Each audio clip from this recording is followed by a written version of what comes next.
Hey guys, it is time. The iPhone XS Plus clone has arrived. Let's go ahead and take a look at that. This should be a lot of fun. It's always a good time when a Chinese manufacturing company builds a phone that hasn't been released yet and beats Apple to the punch. So I'll be showing you the 6.5-inch larger iPhone X version. One thing that I'll take away from this video is just using this thing in one hand. It should be built on the same specs, dimensions as the real deal at least. So we'll see how the usability is. But still, could surprise me, could be a good value.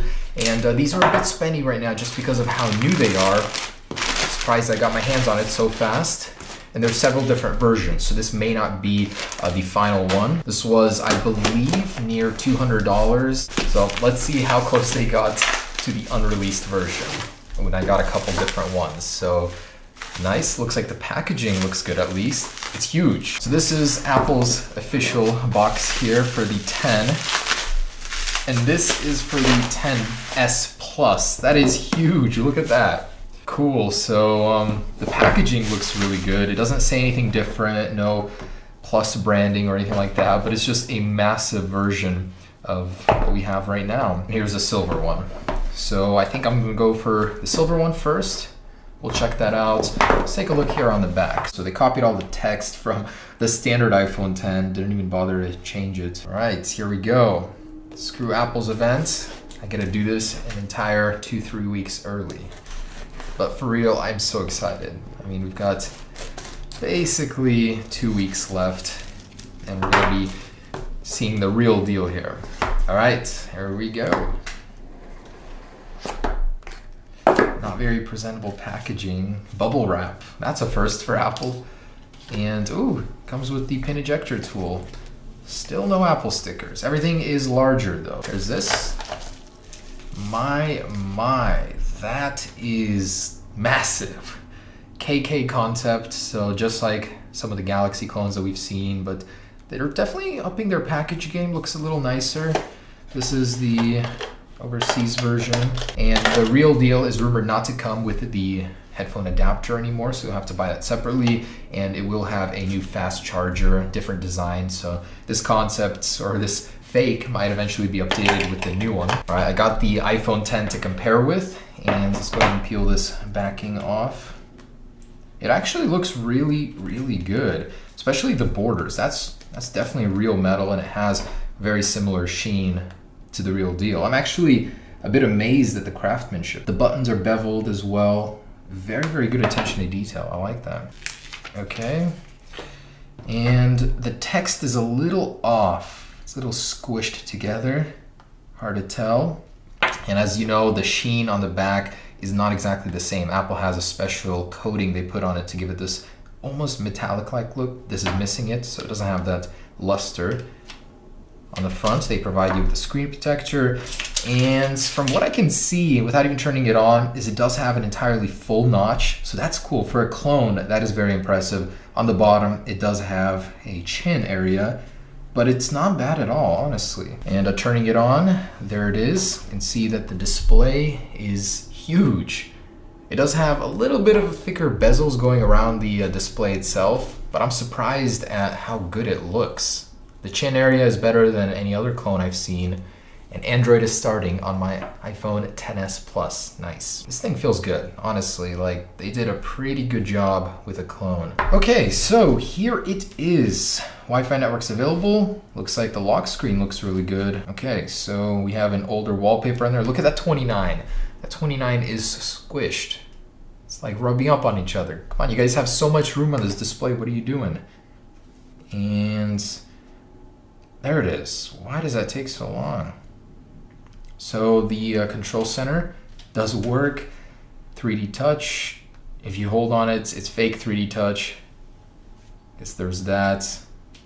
So at least they put the effort into getting those toggles there for the brightness too. And you got night shift. All right, and you got your today view. Let's go ahead and see what this is running. This seems like it's running iOS 11 like clone. What version number exactly? 11.2. So you could technically jailbreak this with Electra. 256 gigabytes, highly doubt that. The display is surprisingly dim. Obviously it's non-OLED, and nice it doesn't have the back swipe. So let's see what we can do about that. Really nothing, that's it. That's as bright as it goes. Let's go ahead and explore the software a little bit.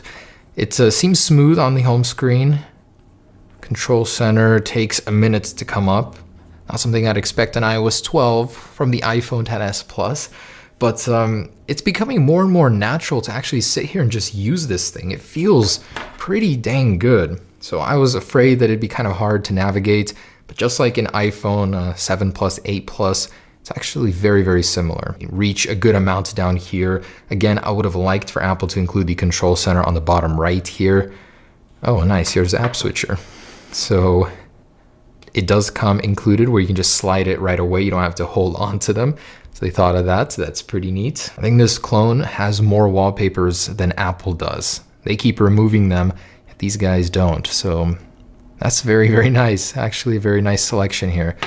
Let's put the standard iOS 12 wallpaper. Interesting that they would add this, but not change the OS name to iOS 12. Funky animations, but still, I guess it does work pretty decently. Check out the music app. Oh, it's a clone of Apple Music here. And the App Store is actually a cloned App Store. Let me connect to Wi-Fi real quick. Man, this keyboard, old sound from back in the day, brings back some nostalgia. Don't know why they would add it to iOS 11, but okay. Those animations, who freaking thought of that? That is terrible. Man, I'm surprised. This thing is slim, just as slim as Apple's version. It's supposed to be getting thicker. The actual iPhone XS Plus will be a thicker variant. Anyways, their App Store refuses to work. Thankfully, they included a secondary App Store, which is the real one, I believe, the Play Store. The actual bottoms of the phone, very similar. And 1, 2, 3, 4, 5, 6, 7. They actually added an additional speaker port, which is a nice little touch. Cameras look a little off on this one. Apple's has a darker look to it, and this flash unit in the middle looks kind of funky. All right, so check this out. A couple of things I just discovered.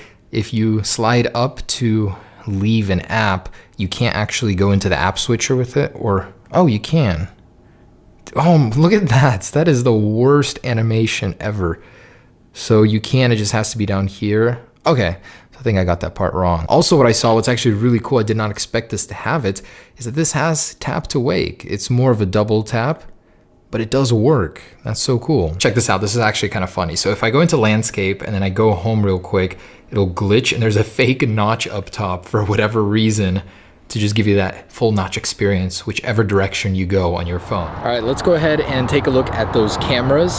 So here are these together, massive. Cameras are the same size. This is an 8 megapixel, sadly, and this is a 12. So we'll see what it's capable of. Although with every clone I've tried, I've never walked away impressed from a single one. That looks awesome though. So there's these. As you can see, the camera app looks a little fishy on the XS Plus here. And this just froze. Just another one of the problems it has. It is not very fun to use. Doesn't actually look half bad on the screen. No optical image stabilizer. One of these cameras for sure is a dud, as they always are. But actually recording, you can see how wide the screen is. That is huge. And I'm amazed that they actually got a real notch out of this thing on an LCD display. So this really takes advantage of that and shows you how large it is. So pretty cool. Getting some greenery here. Yeah, for a camera like this, I expect nothing else. That aspect ratio, 3 to 4. So yeah, pretty awful. You already knew that this would be a terrible camera. No surprises here. So let's go ahead and go back in and take this thing apart. See what's different on the inside from the last clone I've used. Now, that's a absolutely massive phone. It's gonna take a toll on your hand. I'm gonna hold this thing up all the time. But if you're used to a Plus, then it's about the same size roughly as one. The toolkit. Let's get to opening this thing. I actually don't know if it opens the same way as an iPhone where the screen comes up or if the back peels off. I have a feeling that that's how it is, but it is glass, so I don't want to break that. I'm gonna go the safe route first and just take out the screws. And these screws don't really want to come out. Maybe I'll just do the trusty old method where I peel the back off. And yeah, that's exactly how it comes off. You can see it's separating already. And there's a very high risk of this cracking. Yeah, that is definitely glass. I can feel it. Okay. Success. I didn't crack it this time. And oh, it does have wireless charging. How cool is that? Here's a wireless charger. Let's pop it on. See, oh, it does. It is charging. So the wireless charger does work. That's a very nice feature to have. So two things that have surprised me about this: wireless charging and the tap to wake feature. Otherwise, here are the internals. Pretty complex as far as a clone goes. Very tall battery. Usually they're short and fat and down here. Oh, and one thing I forgot to mention is that this thing does come with a dual SIM card. And look at that. A dual SIM card on a clone. They beat Apple to it. And it does appear to be fully functional. And here's the micro SD card slot. So you can upgrade your storage there. That's so cool. First time a clone like this has ever come with dual SIM. They even copied Apple and beat them to the punch with that. So let's seal it back up. And I actually wanted to test out the speakers. So I tried to load YouTube, unsuccessful in the app. I tried to load it through the browser, unsuccessful. So I'm gonna play some sounds here. This is the best impression I can get.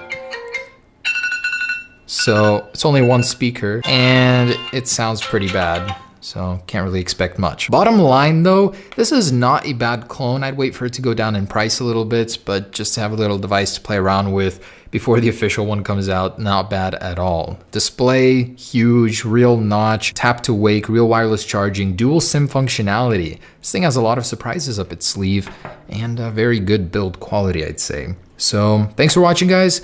That is the iPhone XS Plus, and we'll see what comes next. But the real one should be out here fairly soon, so stay tuned for that.